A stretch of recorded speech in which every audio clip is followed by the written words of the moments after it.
The water rushed into her lungs as she struggled against the current, her designer suit becoming a death trap in the raging river. Just as darkness began to close in, strong arms wrapped around her waist, pulling her toward the surface. Their eyes met for the first time as he dragged her to shore, a single father who'd risked everything for a stranger, and a CEO who'd forgotten what it meant to need someone. What happens next will change both their lives forever. If you're enjoying this story, please hit that like button and subscribe to the channel for more emotional journeys that explore the unexpected connections that can save us when we least expect it. Eliza Montgomery had always been in control. As CEO of Montgomery Innovations, she commanded boardrooms with the same precision she applied to every aspect of her life. Her schedule was meticulous, her appearance flawless, her emotions carefully regulated. Control was her religion, and she was its most devoted disciple. Until the day the river took it all away.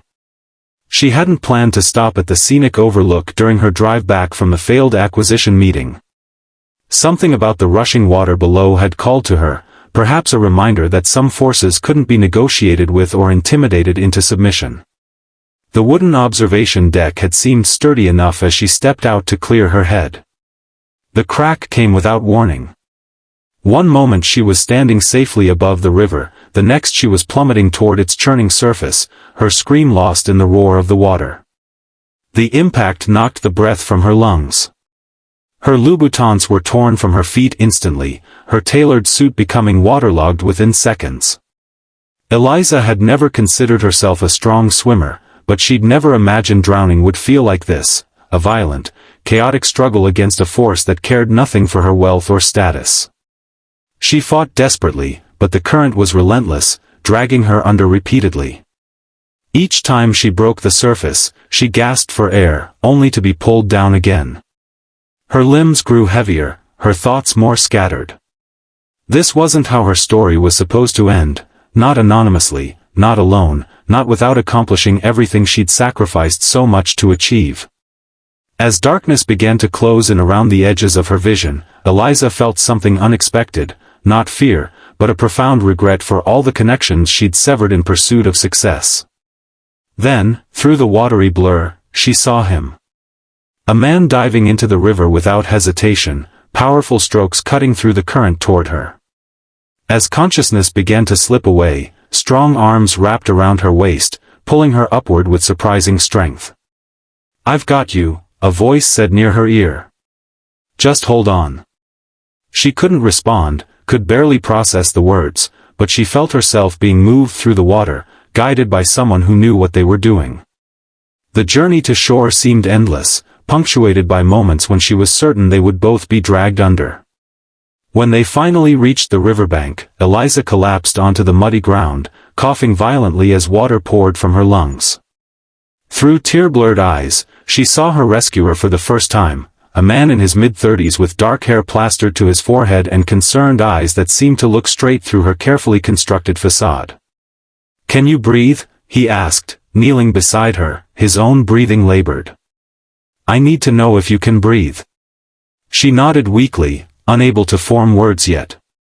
He helped her sit up, supporting her back as she continued to expel river water from her system. "My name's Jack," he said. "Jack Harmon. I'm going to call for help, okay?"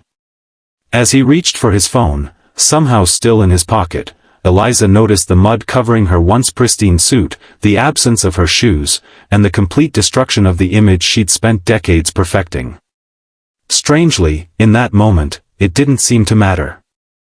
"Thank you," she finally managed to whisper. "You saved my life." His smile was gentle, lacking the calculation she was accustomed to seeing in most interactions. Anyone would have done the same. But they both knew that wasn't true. The river had been dangerous, the rescue risky. Most people would have called for help and waited safely on shore. This man, Jack, had jumped in without hesitation. "Dad!"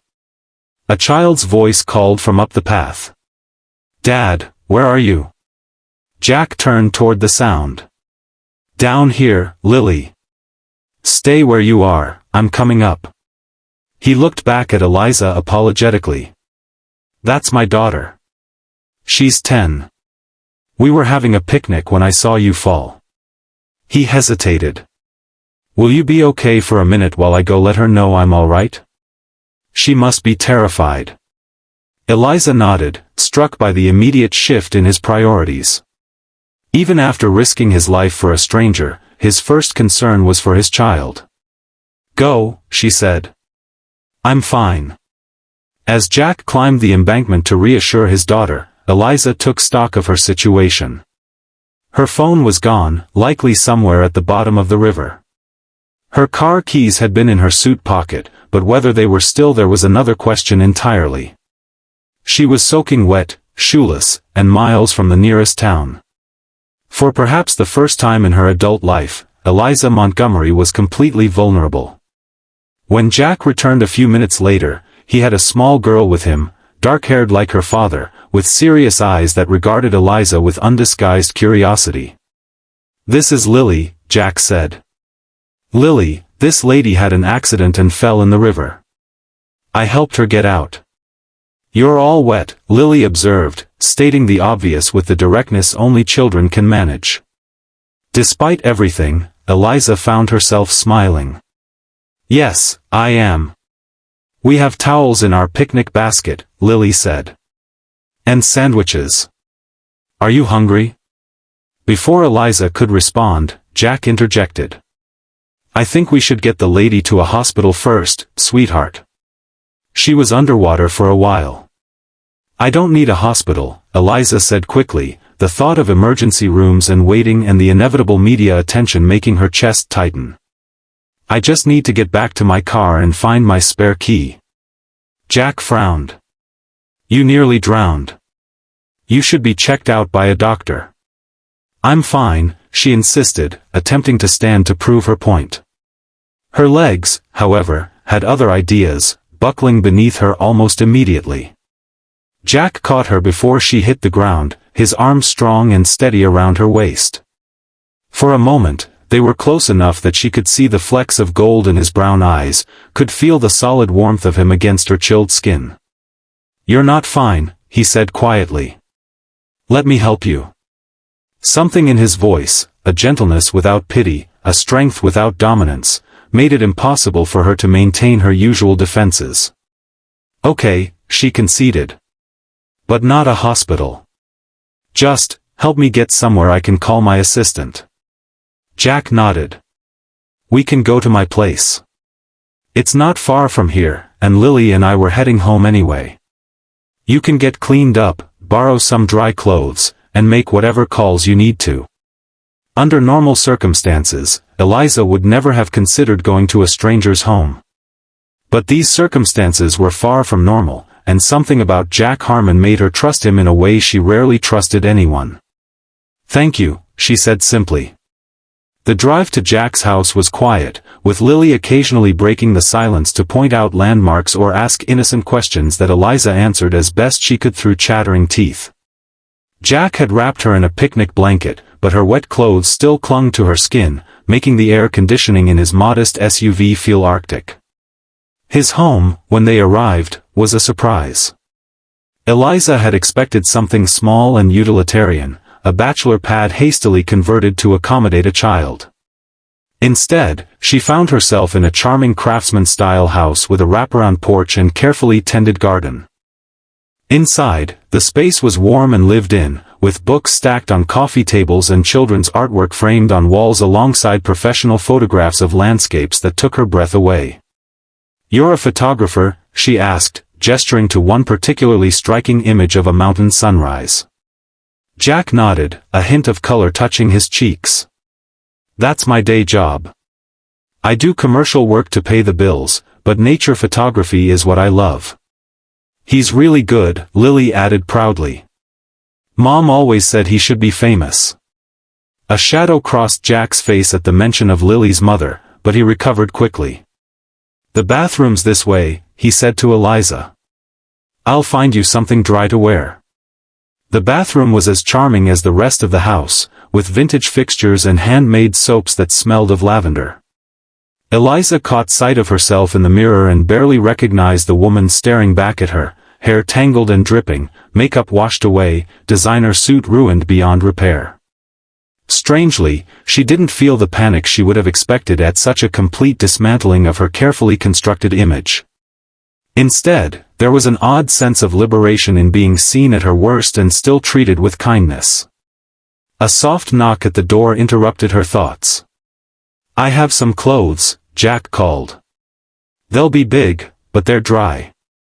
Eliza opened the door just enough to accept the bundle he offered, a soft flannel shirt and sweatpants with a drawstring waist.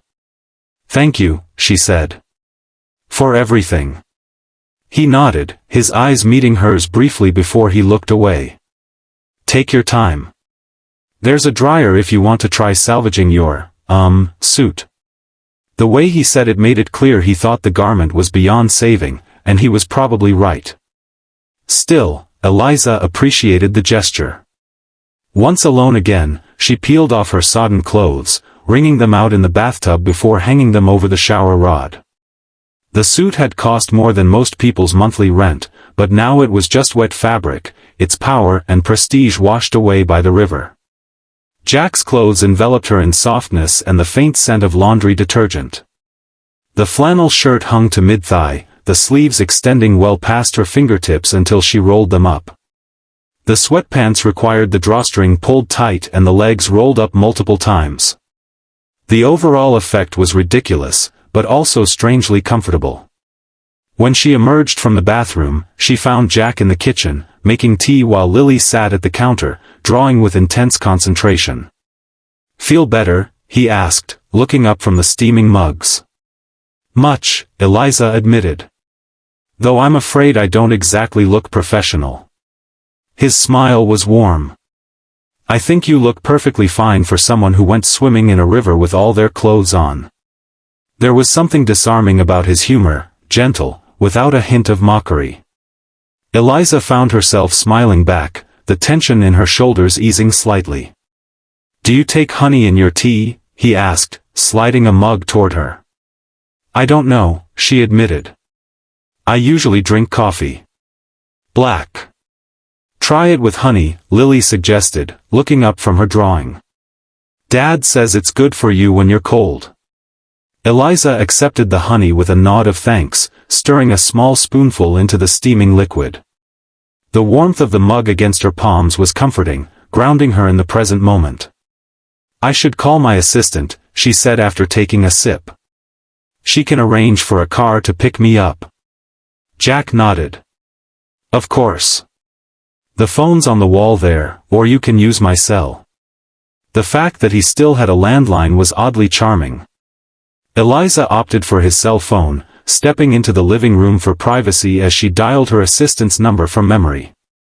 Rebecca answered on the second ring, her voice shifting from professional to concerned as Eliza explained the situation in the briefest terms possible. "I'll send a car right away," Rebecca assured her.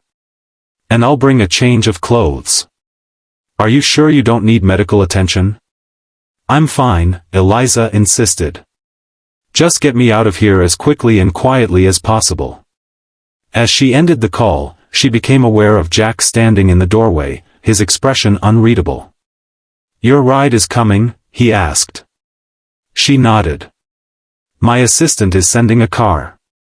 It should be here within the hour." "Good," he said, though something in his tone suggested it wasn't entirely good. "You're welcome to rest until then.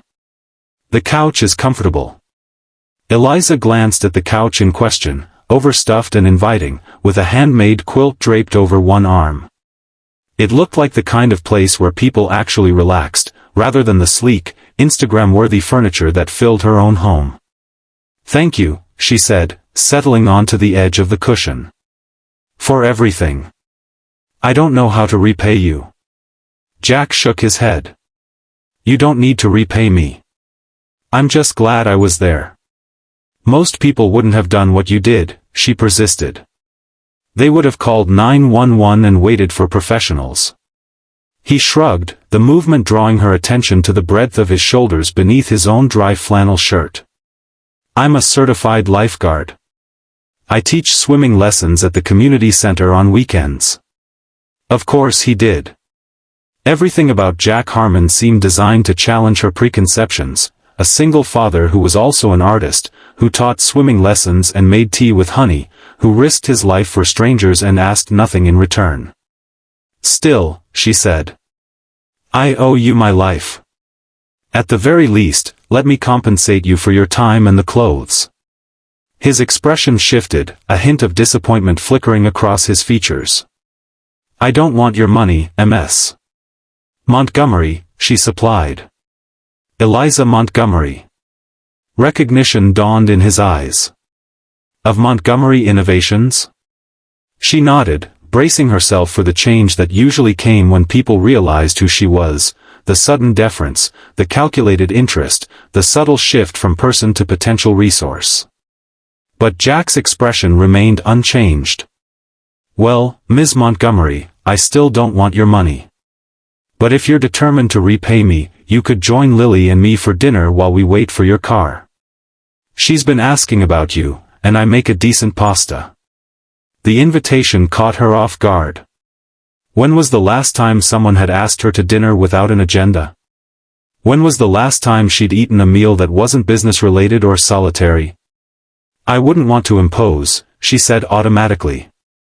"It's not an imposition if I'm inviting you," Jack pointed out. "Besides, you've had a shock. You should eat something." Before she could respond, Lily appeared in the doorway, her drawing in hand. "I made this for you," she said, holding out the paper. "It's you and Dad and the river." Eliza accepted the drawing, studying the crayon figures with genuine interest.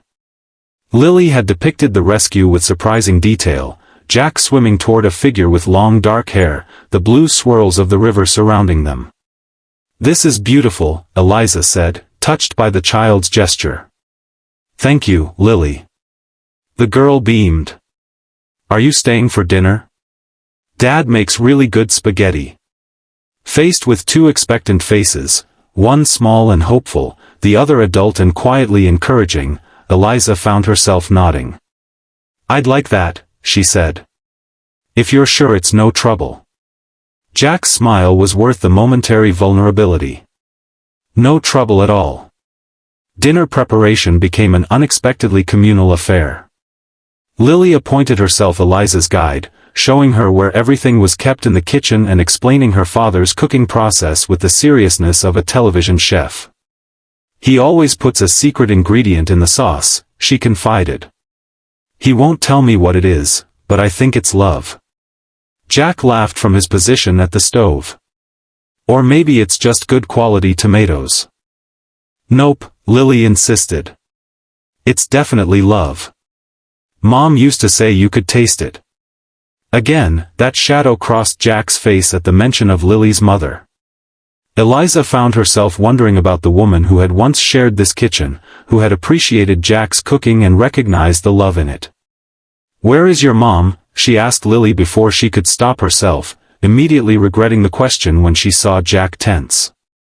But Lily answered matter-of-factly, "She's in heaven. She got sick when I was 7, and the doctors couldn't make her better." "I'm so sorry," Eliza said, the words feeling inadequate. Lily shrugged with the resilience of childhood. "Dad says she's still with us in all the important ways. And we talk about her a lot so we don't forget." Jack turned from the stove, his expression soft as he looked at his daughter. "That's right, Lilipad. We keep her memory alive." The simple exchange revealed volumes about